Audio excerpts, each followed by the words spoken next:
Hello दोस्तों, आपका स्वागत है मेरे इस यूट्यूब चैनल पर। मैं अभय गुप्ता आपका स्वागत करता हूं। तो आज जावा प्रोग्रामिंग की प्लेलिस्ट में हम पढ़ने जा रहे हैं कि मल्टी डायमेंशनल एरे क्या होता है। बेसिकली यहां तक हमने एरे पढ़ लिया है, सिंगल डायमेंशनल एरे पढ़ लिया है और अब हम पढ़ने वाले हैं मल्टी डायमेंशनल एरे। जिन्होंने अभी तक सिंगल डायमेंशनल एरे नहीं पढ़ा है वो आई टैब पे क्लिक करके उसे पढ़ सकते हैं। तो आइए स्टार्ट करते हैं कि मल्टी डायमेंशनल एरे होता क्या है। इसे स्टार्ट करने से पहले मैं आपको दो एग्जांपल दूंगा जिससे आपका वाई क्लियर हो जाए और बेसिकली इसकी नीड क्या है जावा प्रोग्रामिंग के अंदर। अभी जावा प्रोग्रामिंग को थोड़ा साइड करते हैं, बेसिकली प्रोग्रामिंग में ही इसकी नीड क्या है और डेली लाइफ के अंदर इसकी क्या नीड है। आइए स्टार्ट करते हैं एग्जांपल वन से।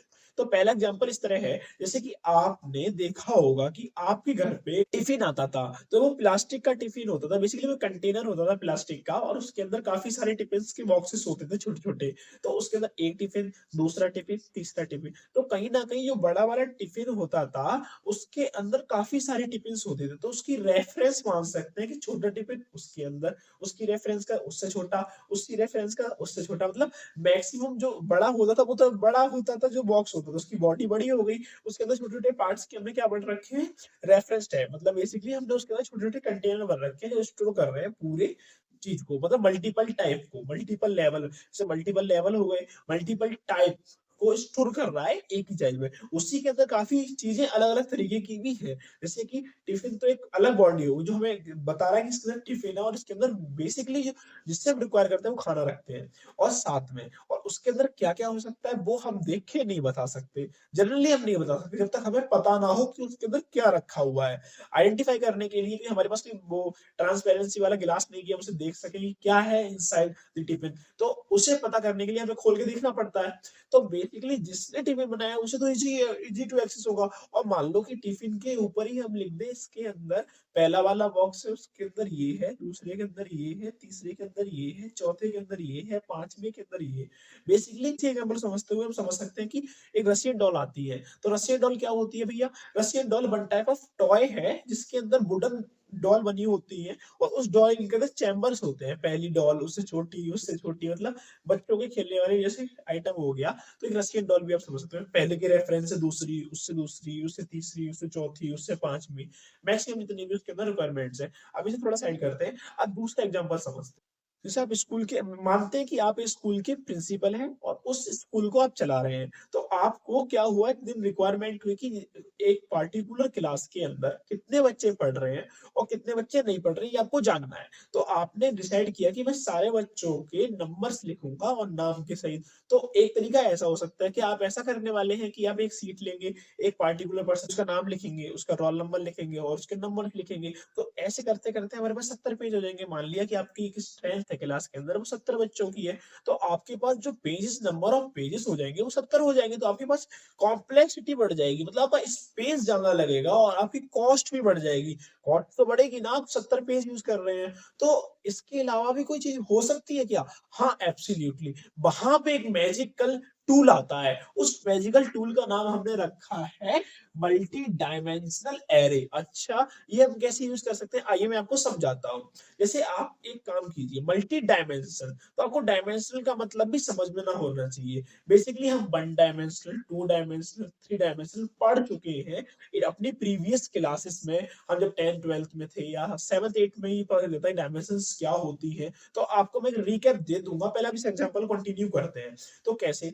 तो मान लीजिए कि आपको अब क्या करना है, आपको एक सीट लेनी है, नॉर्मल एक सीट यूज करनी है। उस सीट के अंदर हमें कॉलम्स बनाने हैं। तो पहली डायमेंशन के अंदर हम लिख देंगे स्टूडेंट्स के नेम, दूसरी डायमेंशन के उसके रोल नंबर और तीसरी डायमेंशन के उसके मार्क्स। तो क्या हुआ, हमारा सिर्फ एक ही सीट लगी, नंबर ऑफ कॉलम 3 हो गए। इससे क्या हुआ, हमारा स्पेस कम यूज हुआ, हमारा टाइम कम लगा और साथ में हम फाइंड करना चाहे किसी स्टूडेंट को तो हमें पेज नहीं पलटने पड़ेंगे, उसी पे उंगली लगा के चेक कर सकते हैं। तो ये होता है इसका यूज, मल्टी डायमेंशनल का। ये तो हमने बात कर ली रियल लाइफ में। अब बारी आती है प्रोग्रामिंग में हम कैसे यूज कर सकते हैं। उससे समझने के लिए पहले हमें पता होना चाहिए कि उसका ब्लूप्रिंट क्या होता है, बेसिकली उसका सिंटैक्स क्या होता है, उसकी स्टैंडर्ड डेफिनेशन क्या होती है, और एक कोड देखेंगे मैट्रिक्स के फॉर्म में, हमने उसे ड्राई रन करके दिखाएंगे। और साथ ही साथ में एक इम्पोर्टेंट आपको नोट भी इस वीडियो के अंदर मिलने वाला है, जो आपकी जावा प्रोग्रामिंग के अंदर साथ साथ एक एरे के अंदर थोड़ी एग्जांपल आप समझ सकते हैं। जैसे मम्मी आपसे ग्रोसरी का आइटम मंगाती है,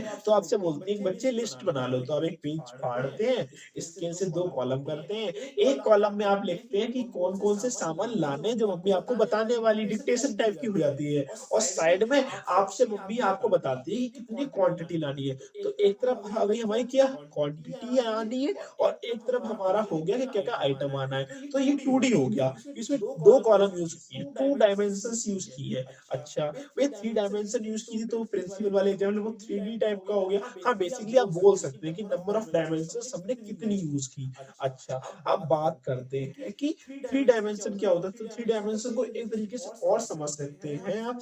3 डायमेंशन समझने के लिए आप रूबिक क्यूब होता है, तो उसे आप सब सॉल्व करते हैं, उसके चारों बाउंड्री पे colour red, blue and green. तो उसे उसके एजेस होते हैं, उसकी ग्राउंड होता है, उसे टर्न करना होता है। तो बेसिकली इससे आप एक एग्जांपल समझ सकते हैं, वो 3D डायमेंशन का हो गया। तो आप स्टार्ट करते हैं, इसका स्टैंडर्ड डेफिनिशन क्या है और इसका सिंटैक्स क्या है, और एक कोड ड्राई रन करेंगे। Multidimensional array are the data structure that allow, मतलब ये हमें क्या, एक डेटा स्ट्रक्चर जो अलाउ करता है you to store and organise element in multi dimensional, मतलब मल्टीपल डायमेंशनल। जैसे मैंने आपको एग्जांपल दिया था कि हम एक टॉय लाते हैं, जो रशियन डॉल थी, उसके अंदर हम काफी सारी डॉल्स को एक ही स्ट्रक्चर में क्या कर लेते हैं, स्टोर। तो multiple dimensions like row and column and even more. हम और भी चीजें भी यूज कर सकते हैं, रो एंड कॉलम में ही हम नहीं सीमित रह सकते। Think of them and boxes with in boxes, box के अंदर बॉक्स, एक बॉक्स के अंदर बॉक्स, बॉक्स के अंदर बॉक्स। आपने ये देखा होगा, काफी गिफ्ट वाले रिवील करते हैं, तो गिफ्ट के अंदर गिफ्ट, गिफ्ट के अंदर गिफ्ट, गिफ्ट के अंदर लास्ट में जो भी गिफ्ट निकलता है वो आपका। तो बेसिकली इसके इसे एक तरीके से और बोलते हैं, इसे हम एरेज ऑफ एरे बोलते हैं, क्योंकि एरे के अंदर एरे बेसिकली क्या बोलते हैं, arrays of array with each element of array holding the reference of other array। एक array जो हमने बनाई है, उस अंदर के, जैसे कि हमने उसके रखिए सीरियल नंबर लिया था, फिर हमने रोल नंबर लिया, या फिर स्टूडेंट का नाम लिया, फिर मार्क्स लिया, तो इसका रेफरेंस इसके पास है, इसका रेफरेंस इसके पास है, इसका रेफरेंस इसके पास है, इसका इसके पास है। तो मतलब इंटरकनेक्शन भी है। तो लिखा है ना, element of arrays holding the reference of the array. एक एरे का रेफरेंस क्या करता है, होल्ड करता है, जब तो वो इंटरकनेक्शन हो सकता है, तो मल्टीपल हो सकता है, लिंक बन सकता है। तो इसका सिंटेक्स क्या होता है, तो इसका हम सिंटेक्स समझ लेते हैं। तो सेम सिंटेक्स रहता है, बस यही चेंज होते हैं ब्रैकेट्स। तो डेटा टाइप, ये ब्रैकेट्स लगाएंगे हम, 2 ब्रैकेट, मतलब कि हम जैसे कि नंबर ऑफ डायमेंशन जितनी रिक्वायरमेंट है, तो उधर टर्म्स हम ये बढ़ा देते हैं। 3 चाहिए तो 3 डायमेंशन कर देंगे, आगे आपको और चाहिए तो कर सकते हैं, आप रिड्यूस भी कर सकते हैं, जैसे मैंने यहाँ पे 2 डायमेंशन लिखे हैं।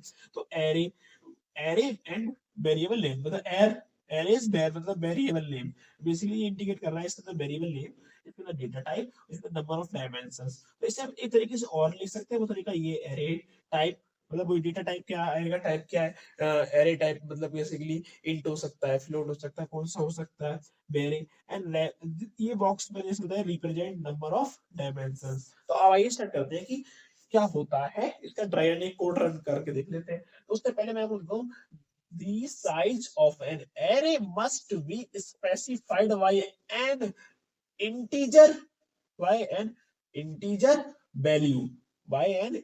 value not long or short। Long और शॉर्ट से नहीं होती है उसकी मस्ट बी शॉर्ट। इसे आप, मैंने आपको बताया था की पॉइंट में देने वाला हूं, तो एक बेसिकली की पॉइंट आप इसे नोट कर सकते हैं, ये आपके एक नॉलेज को एनहांस कर देगा, और एमसीक्यू टाइप और बेसिकली इंटरव्यू में भी आपका काफी हेल्प करने वाला है। तो ड्राई रन करते हैं कोड को, उसे हम समझते हैं उसे कैसे कर सकते हैं। तो बेसिकली हमें ये डेटा बनाना है, उसे स्टोर करना है अपने कंप्यूटर में। तो कैसे कर सकते हैं, मैं 3 to 3 मैट्रिक्स, हाँ मैंने आपको बता रखा है, और इसमें भैया 0 1 2 के लिखा है, जैसे मैंने आपको बताया था एरे के अंदर क्या होता है, स्टार्टिंग तो हम 0 से करते हैं, और बेसिकली जो लास्ट होता है n-1। बेसिकली 3 एलिमेंट्स हैं, तो 0 1 2 भी 3 होता है, तो बेसिकली 0 इंडिकेट करता है फर्स्ट पोजीशन को, 1 सेकंड एंड 2 इज थर्ड, मतलब एक कम होता है, तो 0 से इनिशियलाइज होता है तो बेसिकली सही में कम हो जाएगा, तो n-1 हो जाता है।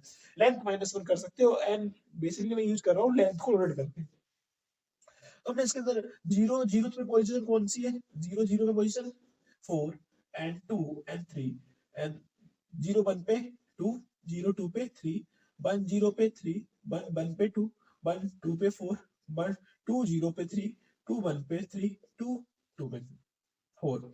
तो बेसिकली ये एलिमेंट्स है इसके अंदर।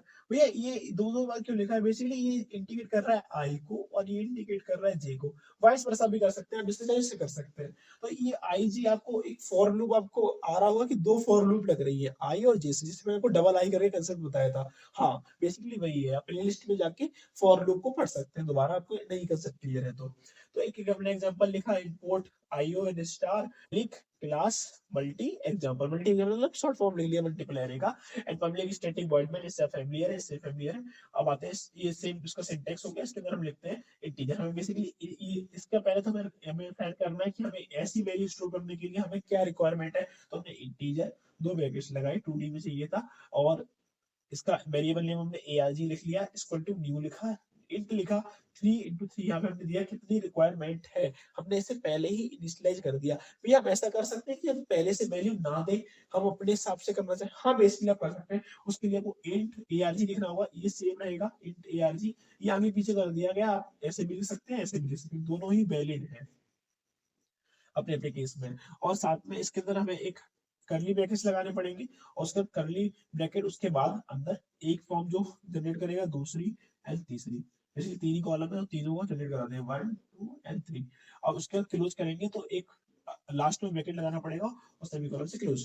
अब फॉर लूप से हम उसे क्या कर सकते हैं, एक्सेस, तो एक आई के लिए और एक जे के लिए, और सेम प्रोसेस आगे तो आप जानते हैं, एसओयूटी मतलब system dot out dot print error लगा देंगे, और उसके बाद इसके बीच में एक स्पेस चाहिए तो एक प्लस लगा के स्पेस कर सकते हैं। तो ये ड्राई रन तो हो गया सिंपल स्पेस तरीके से। और एक फॉर्मेट ये भी हो सकता है कि हम 1 बाय 1 वैल्यू असाइन कर रहे हैं, इसमें तो हमने एक तरीके से मतलब इसके अंदर हमने कोई इनिशियलाइजेशन नहीं करी, कितने स्पेस चाहिए रिक्वायर, इसमें तो अपने हिसाब से हम कितना भी स्पेस रिक्वायर कर सकते हैं, और इसमें तो हमें स्पेस पहले बता, तो हमें इसके अंदर वैल्यू भी डालनी होगी स्पेसिफिक तरीके से। तो arg हमने 0 0 पे 4 रखा है, क्योंकि 0 0 पे हमारा 4 है, 0 1 पे हमने 2 कर दिया, 0 2 पे सो ऑन। भैया आपने बीच में क्यों नहीं लिखी, बेसिकली मैं बीच में स्किल ले ली, इससे आपका टाइम रिड्यूस हो जाएगा, क्योंकि काफी टाइम लग जाएगा ये करके समझाने में।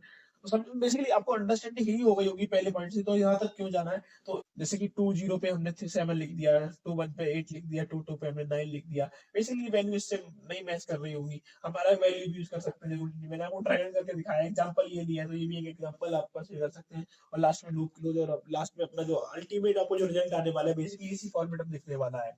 तो यही होता है हमारा मल्टी डायमेंशनल एरे इन जावा। तो मैंने आपको कोड ड्राई रन करके दिखा दिया, इस कोड को आप प्रैक्टिस कर सकते हैं अपनी कंप्यूटर स्क्रीन के सामने। और अब हम चलते हैं कंप्यूटर स्क्रीन पे और अंडरस्टैंड करते हैं इसी कोड को with the help of programming without dry run. तो आइए हेलो दोस्तों, आपका स्वागत है कंप्यूटर स्क्रीन के सामने। और अब स्टार्ट करते हैं अपना कोड जो हमने ड्राई रन किया था। मतलब बेसिकली कोड तो हमने बोर्ड में समझ ही लिया था, बस हमें सिर्फ रन करने की देरी थी।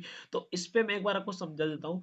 तो बेसिकली हमने यहाँ पे जो क्लास बनाई है, वो क्लास दिख रही होगी, यहाँ पे मैंने बनाई है MULTI एंड डॉट जावा के नाम से। आपको क्लास आपको पता है कैसे बनानी है, इस पे क्लिक करके left and Java class, and then you will make class, and then after making a class बनाने के बाद आपको import java.io.star ये लगाना जरूरी है। इसे देखिए मैंने हाईलाइट कर रखा है। इसके बाद आपकी क्लास बन चुकी है, इसके बाद PSBM यहाँ तक तो आपको आता है। यहाँ तक मैंने आपको बताया था कि ये सिंटेक्स होता है इंट 2D बनाना है तो नंबर ऑफ डायमेंशंस चाहिए, उसके हिसाब से हम ये ब्रैकेट्स यूज करते हैं। तो ये वेरिएबल नेम हमारा जो हो गया वो हो गया arg। इसके बाद हमने न्यू कीवर्ड यूज किया, इंट डेटा टाइप। उसके बाद हमें कितनी मेमोरी के अंदर अलोकेशन चाहिए, कितना चाहिए, ये आप बोर्ड पे जो मैंने बनाया उसी को मैंने उठा के ले आया हूँ, क्योंकि आपको यहाँ पे बेसिकली मैं फिगर यूज नहीं कर पा रहा हूँ, तो मैं आपको इस तरीके से समझा देता हूँ। तो 0 0 पे आपका 4 था, 0 1 पे ये था, और 0 0 2 पे 3 था, 1 0 पे 3, 1 1 पे 2, एंड 1 2 पे 4, एंड 2 0 पे 3, एंड 2 1 पे 4 3, एंड 2 2 पे 4। ये बेसिकली हमारे डायमेंशंस की अलोकेशंस है कि कहाँ पे क्या था, किस रो में क्या था। तो हम बेसिकली अब इससे हमें आइटरेट करना है तो फॉर लूप तो हमें यूज करना पड़ेगा। अल्टीमेट फॉर लूप तो दोनों एग्जांपल्स के लिए वेरी करेगा। पर ये जो आपको दिख रहा है ना इतना बड़ा, इसे भी हम कम कर देंगे, आगे बताएंगे। पहले आप इसी को समझ लीजिए। तो हमने यहाँ लिखा फॉर, अब इंट बनाया आई से, हमने बेसिकली एक रो को ले लिया, इसमें लिख दिया मैंने हर रो के लिए, हर रो को लिया है मैंने, और उसके बाद आई की जो वैल्यू है, जो ए आर जी की जो लेंथ है, उससे क्या रखी छोटी, और आई प्लस प्लस लगा दिया। ठीक है। उसके बाद हमने उसी लूप के अंदर दूसरा फॉर लूप किया, आई के अंदर आई, ये वाला आपको प्ले लिस्ट में मिल जाएगा फॉर लूप, उसमें आपको अच्छे से समझ में आ जाएगा।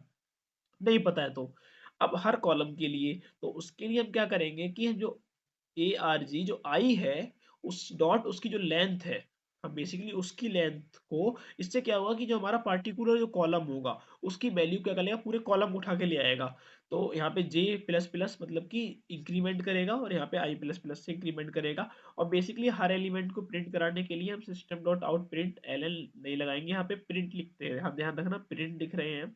और उसके बाद हम एक हर जो वैल्यू प्रिंट होगी उसके बीच में क्या चाहिए, हमें स्पेस, कि हमें स्पेस रिक्वायरमेंट है। फिर एक साथ लिख देंगे तो बहुत गंदा इंटरफेस समझेगा।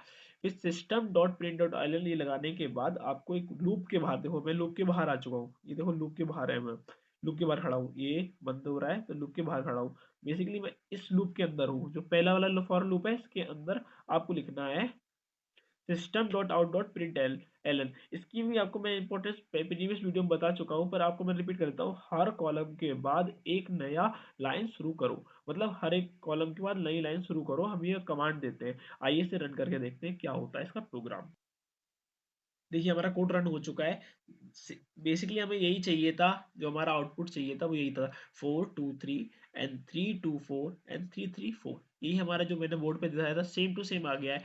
अब बेसिकली अब हम स्टार्ट करते हैं कि अब हमें इसी कोड को एक ही लाइन में लिखना हो, कि हमें इससे भी टाइम रिड्यूस करना है। काफी टाइम लगेगा इतना लिखने में, मतलब टाइम ज्यादा नहीं लगेगा, कॉपी पेस्ट कर सकते हैं, पर एटलीस्ट टाइम तो लगेगा। अब इसको कर देते हैं कमेंट आउट। अब इतना बड़ा हमने देखो, एक कितनी नंबर ऑफ लाइंस यूज होती है, 1 2 3 4 5 6 7 8 9 10, 10 लाइन यूज हुई है हमें ये बनाने के लिए 3 2 3 क्रॉस का मैट्रिक्स। अब देखिए इसमें कितनी लाइन यूज होती है, बेसिकली इसके अंदर हम सिर्फ एक ही लाइन यूज कर रहे हैं। देखिए एक लाइन के अंदर सारा कोड आ गया। अब इसे रन करेंगे ना तो ये हमें चेंज नहीं करना है, ये तो हमारा बेसिकली एक टाइप का हमने एक टेम्पलेट बना लिया जिसके अंदर सब फिट हो जाएगा और कोई दिक्कत नहीं। ये मतलब जो रो है उसे आई मान लेगा, और जो कॉलम है उसे जे मान लेगा, उसे रन कर देगा, सिंपली रन हो जाएगा, इसमें हमें कुछ नहीं करना है। बेसिकली देख सकते हैं आप, दोनों का ही सेम रिजल्ट आया है। देखिए अब यहाँ ये भी अप्रोच हमारी गलत नहीं थी, ये भी जब हम बिगनर है तो ऐसे कर सकते हैं, पर देखिए ये हमारा कितना बेनिफिशियल रिजल्ट आया है। इसमें हमने डायनामिक यूज कर लिया है बेसिकली, क्योंकि इसके अंदर हमने कोई लिमिटेशन नहीं दी कि हमें इतना ही कराना है। इसका जो फाइनाइट हमने इनफाइनाइट कर दिया है, कि हम इसमें वैल्यू बढ़ा भी सकते हैं। जैसे मान लो कि इसके अंदर हम एक और कॉलम बढ़ा दें तो हमें कोई दिक्कत नहीं होने वाली। इसके अंदर हम एक काम करते हैं 4 एंड देन ट्राई करते हैं क्या आता है। देखिए जो हमारा प्रोग्राम था, अब इसने एक एलिमेंट ऐड कर लिया है, इसे कोई दिक्कत नहीं, पर हम यहाँ पे ऐड करेंगे किसी और वैल्यू को ऐसे दे के इनिशियलाइज करके, पर ये हमारे यहाँ ब्रेक हो जाएगा क्योंकि हमने 3 क्रॉस 3 रखा है। आप 4 कैसे कर सकते हैं, आप किसी एलिमेंट को एक्स्ट्रा कैसे कर सकते हैं, ये ऑफ एरे करके एक आपको एजप्शन थ्रू कर देगा। एजप्शन भी पढ़ना है तो एजप्शन भी पढ़ाएंगे, एजप्शन कैसे हैंडल करते हैं ये नेक्स्ट वीडियो में आने वाला है। मिलते हैं नेक्स्ट वीडियो में। जय हिंद, जय भारत।